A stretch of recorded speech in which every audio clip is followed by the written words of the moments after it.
salude a la persona que tiene a su lado, si no la haya visto. Dele la bienvenida. Amén. Nos sentimos gozosos de poder compartir juntos. La iglesia es una comunidad. Es una comunidad que nos une el amor por el Señor. Amén. La salvación. Bendigo también la vida de los que se encuentran conectados a través de la plataforma. Allá también donde están, manden un abrazo. Sonrían, pero no lo vean.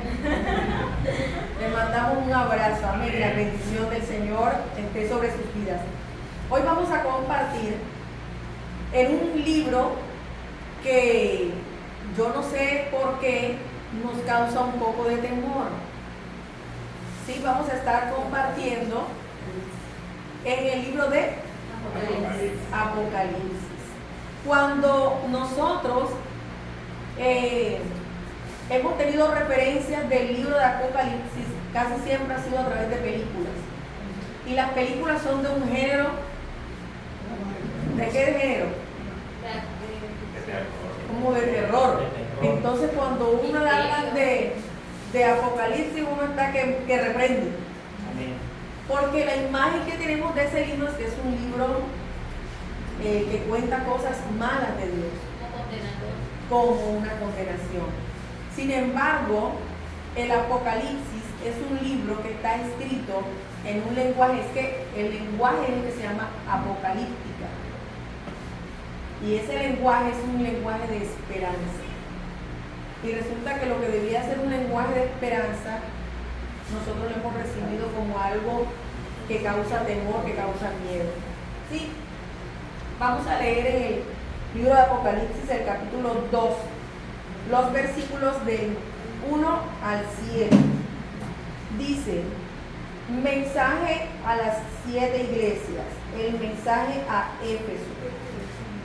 Escribe al ángel de la iglesia en Éfeso, el que tiene las 7 estrellas en su diestra, el que anda en medio de los 7 candeleros de oro.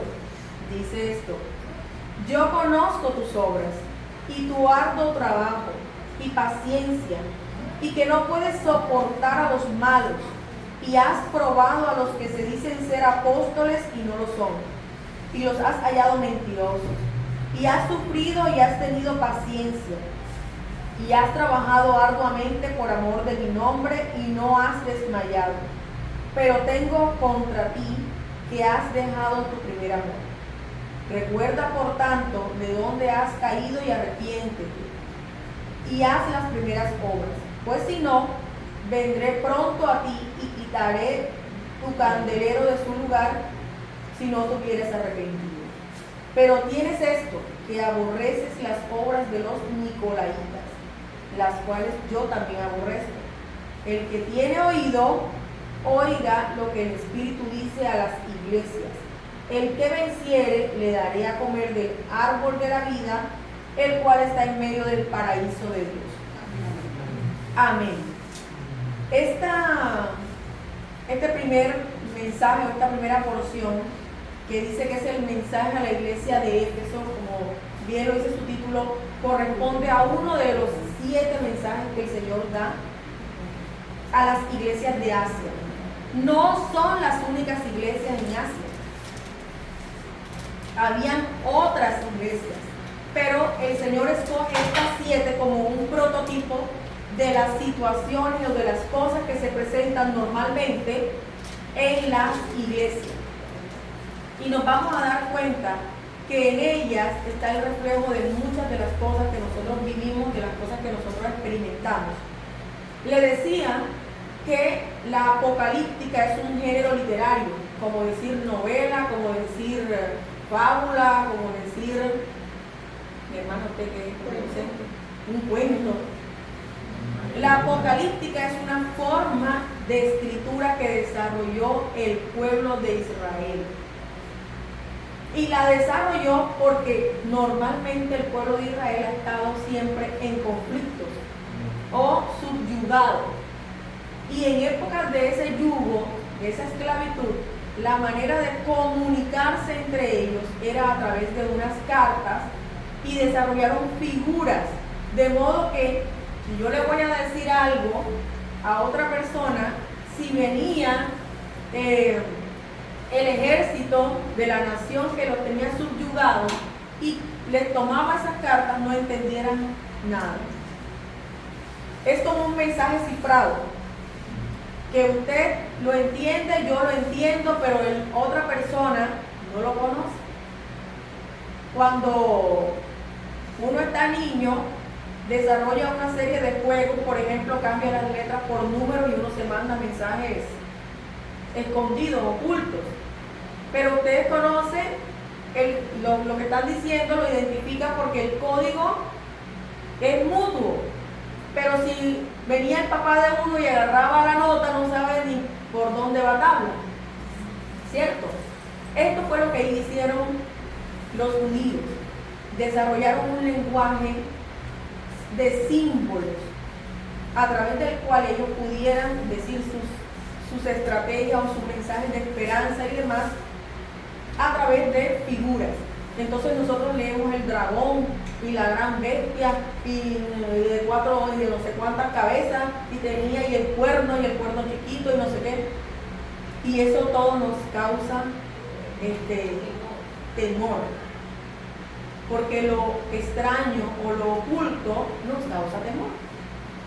Pero este mensaje que le está dando el Señor a la iglesia de Éfeso, que Éfeso era una ciudad muy importante del imperio.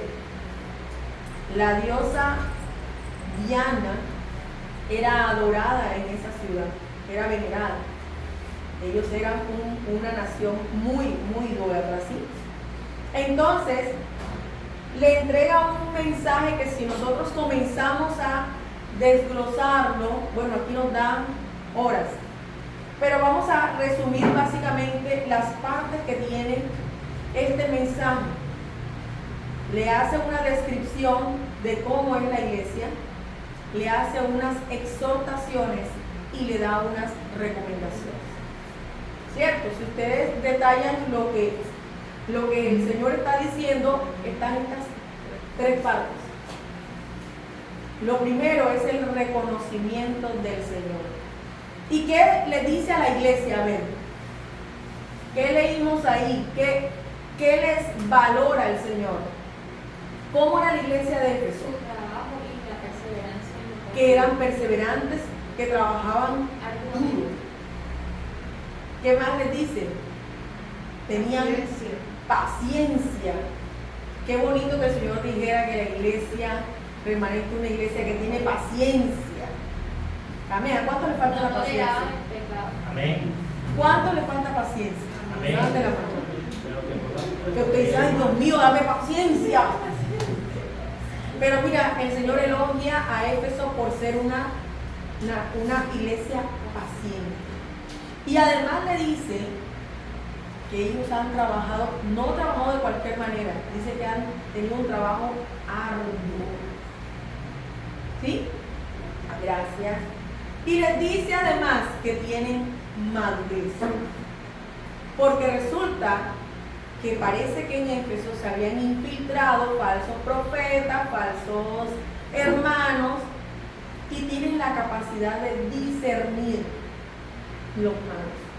Porque le dice, y que no puedes soportar a los malos, y has probado a los que se dicen ser apóstoles y no lo son, y los has hallado mentirosos.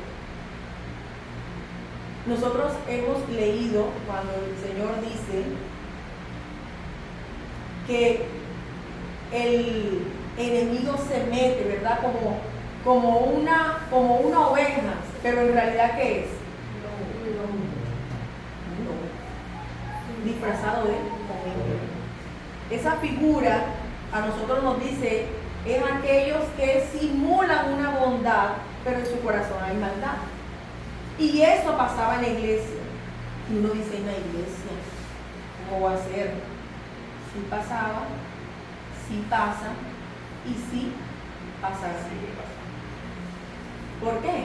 Porque la iglesia está formada por seres imperfectos que adoran a un Dios perfecto. Entonces, le hacen un reconocimiento.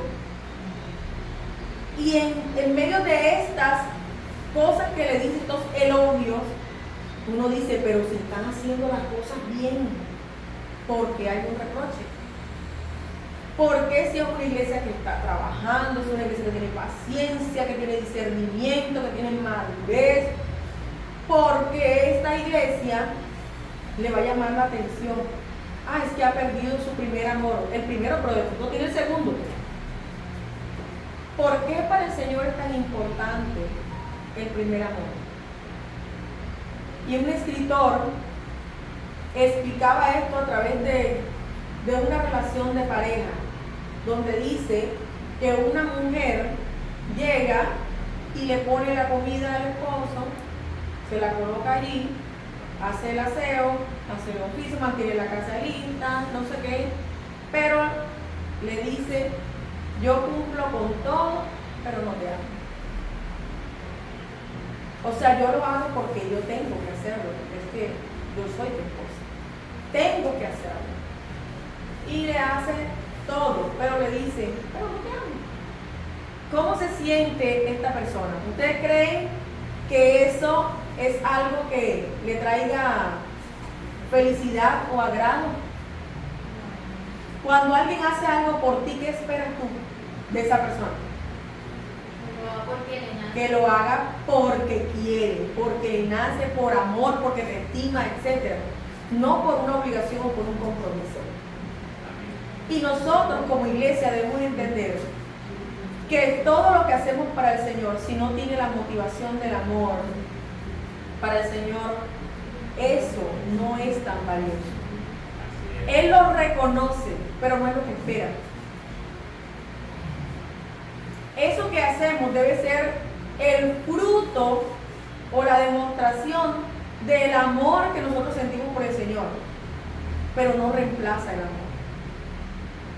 Y cuando habla de ese primer amor, es porque si hay un tiempo que uno se disfruta en una relación, es la primera época, antes de que le conozca los defectos. ¿Cierto? Ese comienzo donde, vea, puede ser maluquito, porque usted lo ve lindo. ¿Cierto? Puede que a nadie le guste, pero a usted le gusta. ¿Por qué? Porque, bueno, yo digo maluquito como si nada más nosotros hay maluquito. ¿Cierto? Esa época en la que uno está como ciego. Todo es perfecto. Bueno, y uno se emociona y dice, que llama y le duele el estómago y mejor dicho, uno está emocionado. Eso es lo que el Señor espera de nosotros. Amén.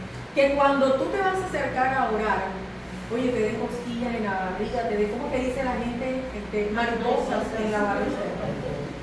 Que sientas mariposas en la barriga porque vas a tener un encuentro con Jesús, con el Señor.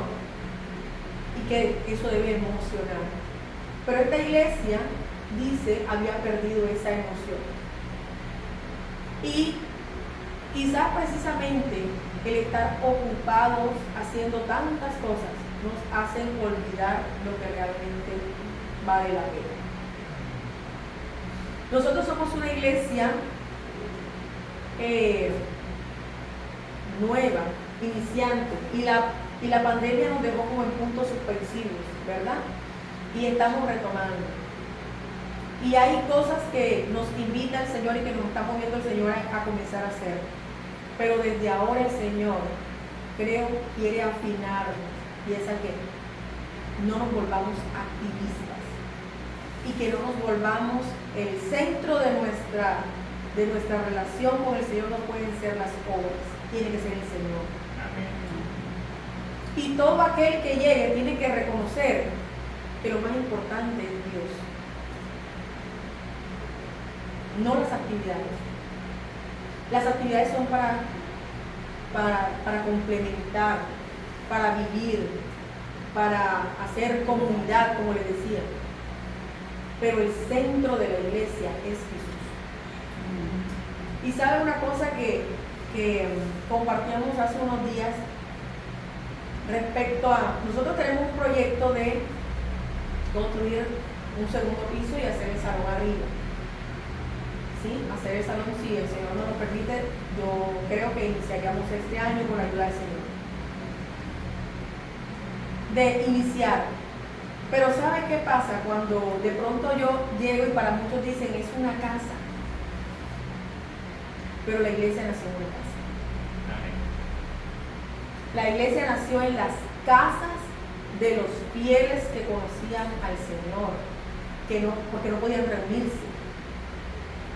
Y nosotros aprendimos la mística de la religión, de que todo tiene que ser como en un lugar especial y que lo santo es el lugar y lo santo no es el lugar. Los santos somos nosotros. Debemos ser nosotros. El lugar se santifica porque los santos se reúnen. Amén. Y cuando usted llegue a un lugar, la atmósfera tiene que cambiar porque usted es un santo. La santidad consiste en que nosotros aprendamos a apartar todo lo que a Dios no le agrada e intentemos vivir conforme a lo que Él manda. Amén. Así que este es el pecadito de la iglesia. No dice que no tiene amor, o dice que no tiene amor. ¿Qué le pasó? Perdió la pasión que tenía, la emoción que le causaba el encuentro. Así que le da una serie de recomendaciones y vamos a centrarnos en esas recomendaciones. Lo primero que le dice que es, vamos a ver el versículo 5, ¿cuáles son las recomendaciones que le da el Señor? Primera, ¿qué es la ley? Mira, hasta el día caído, vuelve a mí y haz las obras que hacías al principio. Si no te arrepientes, vendré y quitaré tu candelabro de su lugar entre las iglesias. Ok. Él le dice que lo primero, en la versión Reina Valera dice, recuerda por tanto de dónde has caído. Es decir, que lo primero que nosotros debemos hacer para poder volver al primer amor es recordar de dónde nos sacó el Señor. ¿Cuántos aquí han cometido pecado? Levanten la mano. Amén. Tenemos un historial largo de pecado, ¿verdad? Amén. Que yo creo que el Señor con su sangre lo ha borrado, pero pecamos. Y ese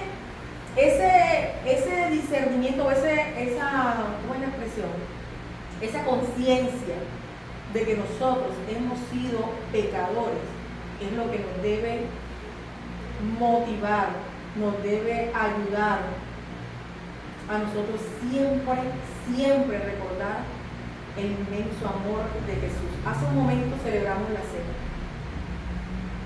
en memoria de lo que Él hizo en la cruz. Y es más que un pan y un vino, porque para nosotros fue un pan y fue un vino, pero era la sangre y el cuerpo de Jesús. Sí, nosotros vamos y compramos un pan, 500 pesos, compramos un jugo, no sé, 2.000, 3.000, no sé cuánto cuesta eso. Pero a Jesús le costó su vida, su sangre y su cuerpo allí. Cuando nosotros estamos celebrando la cena, estamos recordando, como dijo Jesús, hacer esto en memoria de Él. Así que para Dios es importante la memoria, el recordatorio. Por eso esta carta inicia primero con el reconocimiento, porque Jesús está diciendo, yo tengo memoria. Yo no me olvido de lo que tú haces. De hecho, el apóstol Pablo decía, no nos cansemos pues de hacer el bien, pues a su tiempo segaremos y no desmayamos. Es decir, Dios no se queda con las cuentas pendientes, Dios paga. Y los proverbios dicen, el que al pobre da, a Dios le presta. Es decir, no hay nada que tú hagas que se quede sin recompensa del Señor. Ese no es el problema. Ese no es el problema. Y el Señor tiene memoria para recordar todo lo que tú haces para el Señor. Y Él tiene una recompensa. Pero no es suficiente con que nosotros hagamos obras, sino que tenemos que amarlo. Y ahí le está diciendo, recuerda de dónde has caído. Recuerda siempre lo que eras antes de conocer al Señor. Quizás algunos dirán, pero mira, todavía tiene esto y hace esto. Sí, pero no eres la misma, no eres el mismo. O sea que imagínense si todavía piensan que tenemos cosas que cambiar como éramos antes de conocer al Señor. Miedo debería darle a las personas y a nosotros mismos. Porque sin el Señor nosotros tenemos toda la capacidad de destruir y de destruirnos. ¿Sabe por qué usted y yo estamos con vida, estamos bien? Por su misericordia y porque si usted no tuviera el temor del Señor en su corazón, usted hubiese podido destruirse, autodestruirse. Mire las personas que caen en las drogas, tienen toda la capacidad de autodestruirse, o cualquier adicción. El ser humano por naturaleza es adicto. Nos volvemos adictos al trabajo, adictos al juego, nos volvemos adictos a alguna droga, a lo que sea, al internet, adictos al sexo, adictos a muchas cosas. O sea, nosotros tendemos a que si algo nos gusta, entonces después queremos hacer eso siempre, lo mismo. Porque esa es la naturaleza humana. Queremos hacer esas cosas. Pero el Señor nos invita a nosotros siempre a recordar de dónde nos sacó, para que nosotros eso nos ayude a no volver atrás. No es solamente cantar, no quiero volver atrás. Hay que vivir el no volver atrás. Porque cuando usted toma la decisión de empezar a caminar con el Señor, créame que siempre va a haber una excusa para volver atrás. ¿Alguno de ustedes ha sido tentado? El que no haya sido tentado, que levante la mano. ¿Cierto? Porque es que el pecado, perdóname la expresión, pero el pecado es sabroso, ¿no? O quien dice, ay, no, qué feo estoy pecando. No. El pecado se muestra sabroso. Pero después, eso es como cuando usted tiene una gastritis y usted se come una chuleta y se come, mejor dicho, y se lo come sabroso, y después como está usted buscando bicarbonato que da miedo. ¿Cómo se llama esa que usa el Gaviscon? Ay, señor, estamos haciendo publicidad. Está buscando un anti, no sé cómo se llama eso. Porque nosotros, un antiácido. Porque así es el pecado. Dice que entra, ¿qué? Entra dulce, pero después es amargo. Y yo se lo digo por experiencia, cuando me he apartado del Señor, al comienzo bien, pero en las noches yo no podía dormir. Porque es que usted le puede sonreír y puede aparentar estar bien delante de los demás, pero en la noche, cuando usted se acuesta y empieza su conciencia y el Espíritu Santo a hablarle, esa voz usted no la puede callar, que te dice, no estás haciendo bien. Así que dile a la persona que está a su lado, recuerda de dónde te sacó el Señor. Recuerde de dónde nos sacó el Señor. Amén. Para que nunca perdamos ese amor primero. Luego, ¿qué le dice? Arrepiente. Porque es que no basta simplemente con que yo haga así lo que hizo el Señor por mí, pero sigo. Este año, ¿el lema cuál es? La palabra vida. ¿Cuál es? Metanoia. Y metanoia muchas veces la traducen como arrepentimiento. Es un cambio de dirección. Cuando él está diciendo ahí arrepiéntete, le está diciendo metanoia. Le está diciendo cambia la dirección. Reconoce de dónde te saqué y cambia la dirección. No sigan haciendo lo mismo. Y nosotros necesitamos cambiar la dirección de nuestra vida, el rumbo que llevamos. Y por eso es que lo enlaza y entonces hay las primeras obras. Es decir, o sea, tú puedes hacer lo que estás haciendo, pero de una manera diferente. Ahora de una manera diferente. Necesitamos cambiar nuestra manera de pensar, como dice el apóstol Pablo. Cambiar nuestra manera de pensar para que cambie nuestra manera de actuar. Muchas veces creemos que si hacemos algo, eso es lo que va a hacer que parezca que ya cambiamos. Y en muchas ocasiones, cuando hemos ofendido o nos han ofendido, tienden a pensar que si hacen una obra buena ya todo se borró. ¿Usted no ha notado?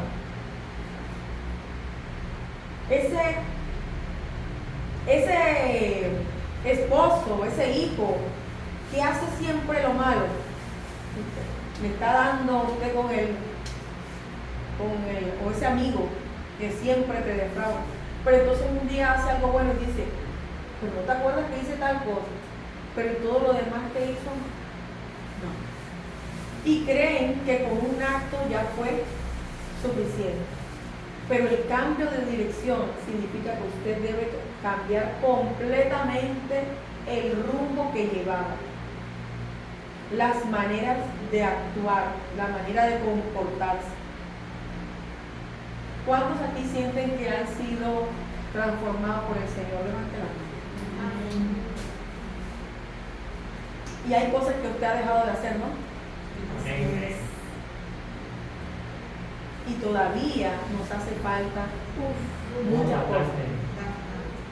Pero ese es el paso a paso de la metanoia. No intente transformar su vida 100%, porque entonces, ¿qué es lo que va a hacer el Señor? No intente hacer la obra usted. Deje que Dios sea quien transforme, quien cambie. Como les decía, el lema de este año es metanoia, un cambio de dirección, y nosotros creemos que somos transformados por el Señor. Que Dios tiene que transformar a la iglesia. Y la transformación de la iglesia es en el corazón. La iglesia tiene que cambiar. Lo que usted y yo entendimos por iglesia antes no puede ser lo que entendamos ahora. Porque yo creo que incluso la pandemia nos ayudó a entender que así no se relacionaba uno con el Señor. Aprendimos que la dependencia del Señor es fundamental para el día a día. Aprendimos que el que usted y yo estemos en una casa no nos libra de morir, ¿verdad? ¿Qué nos mantuvo vivos? La misericordia. ¿Qué nos mantiene vivos? La misericordia. En esta final le dice, y haz las primeras obras, pues si no, vendré pronto a ti y quitaré tu candelero de su lugar si no te hubieres arrepentido. El candelero, que esto está como trayendo a memoria el candelero que se encontraba en el tabernáculo, ¿no? Moisés recibió una instrucción de hacer un candelero, un candelabro, lo que el pueblo de Israel conoce como la menorá. Ustedes han visto la bandera de Israel. Muchas veces colocan un candelero de 7 brazos. Eso se llama la menorá. Y ese tiene el del centro, es más alto que los demás, porque esa siempre se tiene que prender de primero. Y esa que se prende de primero es con la que se deben prender las demás. En un orden, primero la derecha y después la de la izquierda, pero van una a una. ¿Sí? Esa es la manera en la que se debe hacer. Se hace en una fiesta que se llama la fiesta de las luces o el Hanukkah. Debe hacerse siempre de la misma manera, y eso tipificaba la presencia de Dios. Entonces, ¿qué le está diciendo a Éfeso? Si tú no vuelves al primer amor y no te arrepientes, voy a quitar el candelero. ¿Qué le está diciendo? Me voy a ir. Como les decía, y simulando a lo que decía este hombre respecto a una pareja que simplemente cumple con el deber pero no ama. Eso es como si él le dijera: si no me amas, ¿qué hago? Me voy. Me voy. Está diciéndole no, porque es que el Señor no está interesado en nuestras obras, sino en nuestro amor, en que amemos al Señor. Todo lo demás que usted haga tiene que ser por amor, por el amor que usted dice tiene por el Señor, por el amor que yo digo que le tengo al Señor. Debe ser la muestra, la demostración. Esta iglesia, como les decía, es una iglesia madura. Ahí habla acerca de los nicolaitas. Muchos dicen, eruditos dicen, que nicolaitas no es una persona, sino Nico es como poder, y Laos es pueblo, ¿sí? Es como los que querían tener el poder en medio del pueblo, porque es el ser humano como que siempre quiere tener poder. Mire, si hay algo que podemos ver nosotros ahora en esta época que estamos viviendo, ¿cierto? Estamos próximos a elecciones. ¿Qué es lo que se debate? El poder. ¿Usted cree que se está debatiendo el bienestar? No. Esa es una pelea de poder, porque el ser humano le gusta tener poder, ejercer poder. Y en la iglesia se habían filtrado falsos apóstoles que querían dominar la iglesia con sus costumbres, con sus métodos, con su cultura, con sus cosas. Eso es lo que querían hacer en Éfeso. Lo que va a impedir que tú y yo nos dejemos gobernar o desviar es el amor por el Señor. Porque si tú amas al Señor y te mantienes en una relación con el Señor, nadie te va a poder mover del propósito, de los planes y del camino que Él tiene para tu vida. Amén. Amén. No vamos a ser susceptibles de manipulación, porque estamos concentrados en el Señor. Cuando nosotros tropezamos, cuando nosotros nos desviamos del Señor, es porque dejamos de tener relación con Él. Solo la cercanía con el Señor, la relación con el Señor es lo que va a hacer que tú y yo permanezcamos con Él. Quiero decirle, el mensaje a Éfeso, ¿le parece que es un mensaje que hay que tenerle miedo? ¿Quedó asustado? No. Porque no leemos Apocalipsis. Es un mensaje de esperanza. ¿Sabe por qué? Porque es que Él le dice que si tú tienes oído, ¿oído para qué? Para oír. Parece algo redundante. El que tenga oídos para oír, entonces ¿para qué más? Pero usted no ha notado que hay gente que oye, pero no oye. En realidad no te oye, no te escuchan. Y uno le dice, oye, pero tú no estás oyendo. ¿Cierto? Porque no hacen caso. Oye, pero no está oyendo. Así somos. Le dice, el que tiene oído, oiga lo que el Espíritu le dice a las iglesias. Mira que aquí habla en plural. Le dice a las iglesias. Y ahí comprobamos que esto es un mensaje en el que el Señor tomó de excusa a Éfeso para darle un mensaje a toda la iglesia. Y el mensaje de la iglesia hoy es volver al primer amor. Diga a la persona que está a su lado, vuelve al primer amor. Levante la mano un momento. A ver, aquí hay menores de edad. No.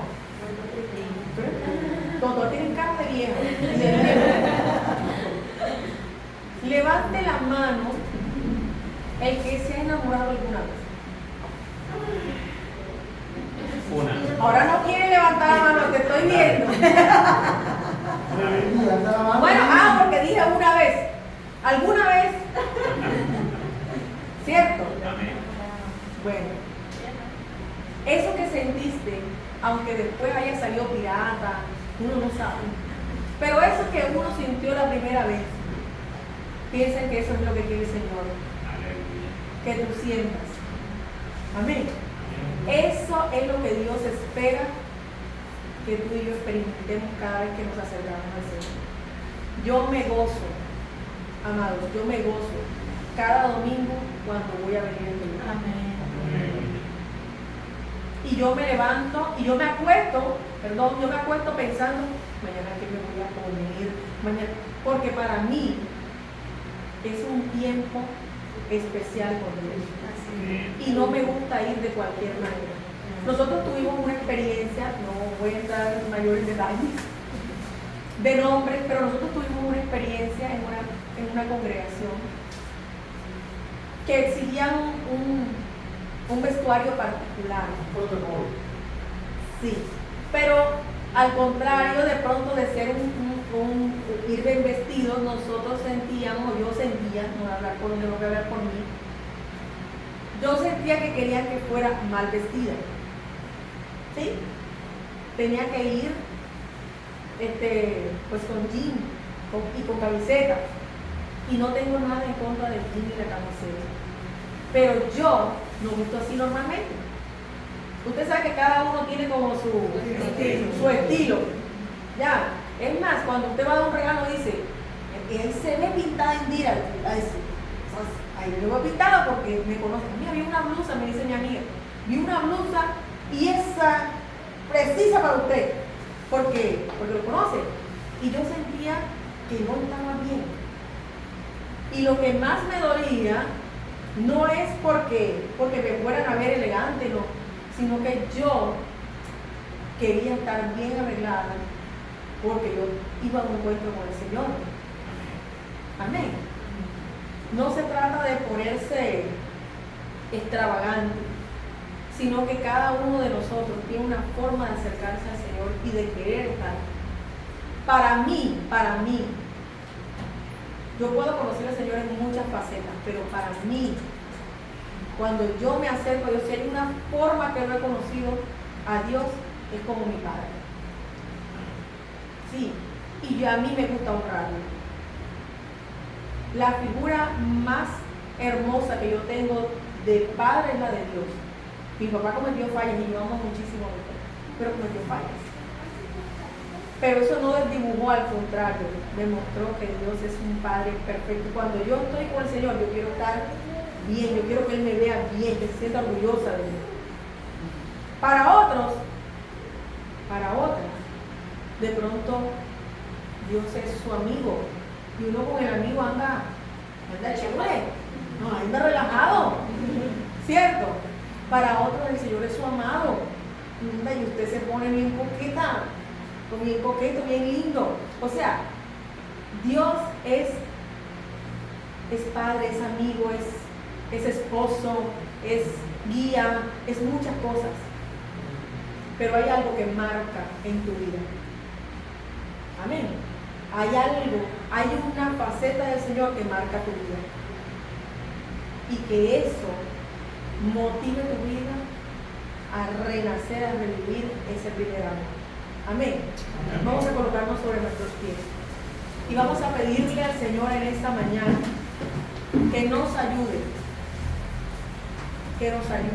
a avivar ese amor que nosotros sentimos por Él. Que usted se sienta enamorado. Mírele los ojos a la persona que tiene, alguna persona que tenga por ahí cerca, mírele los ojos. Míralo bien y dígale, tienes ojos de enamorada. Ojos de enamorada.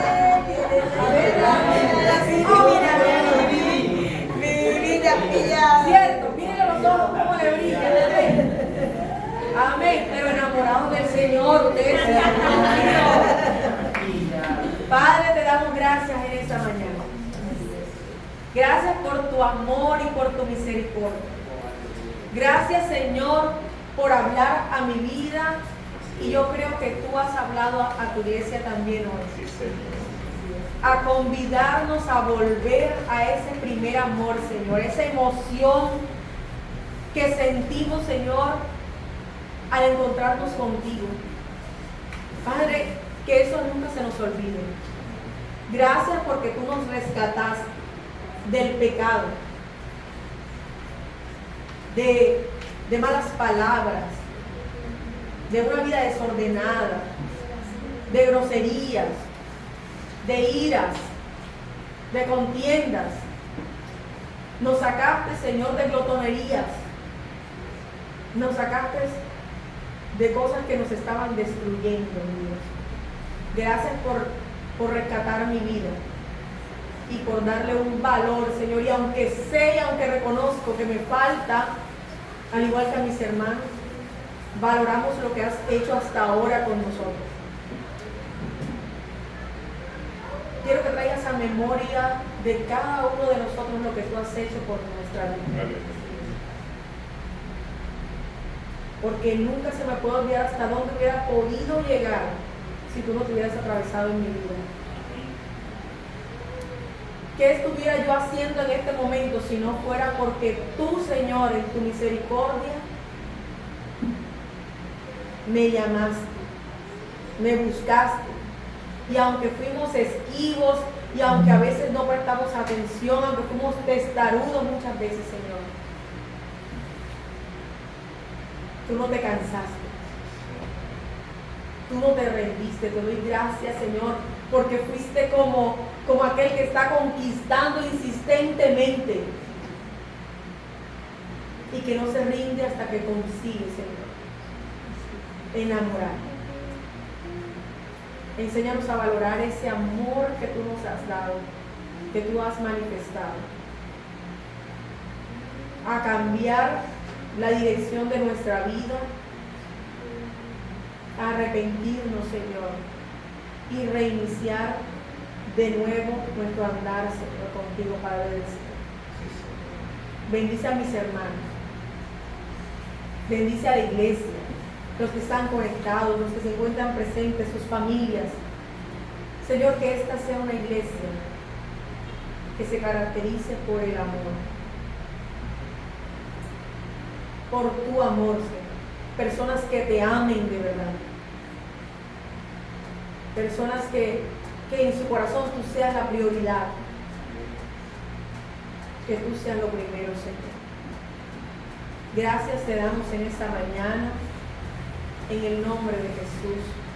Amén.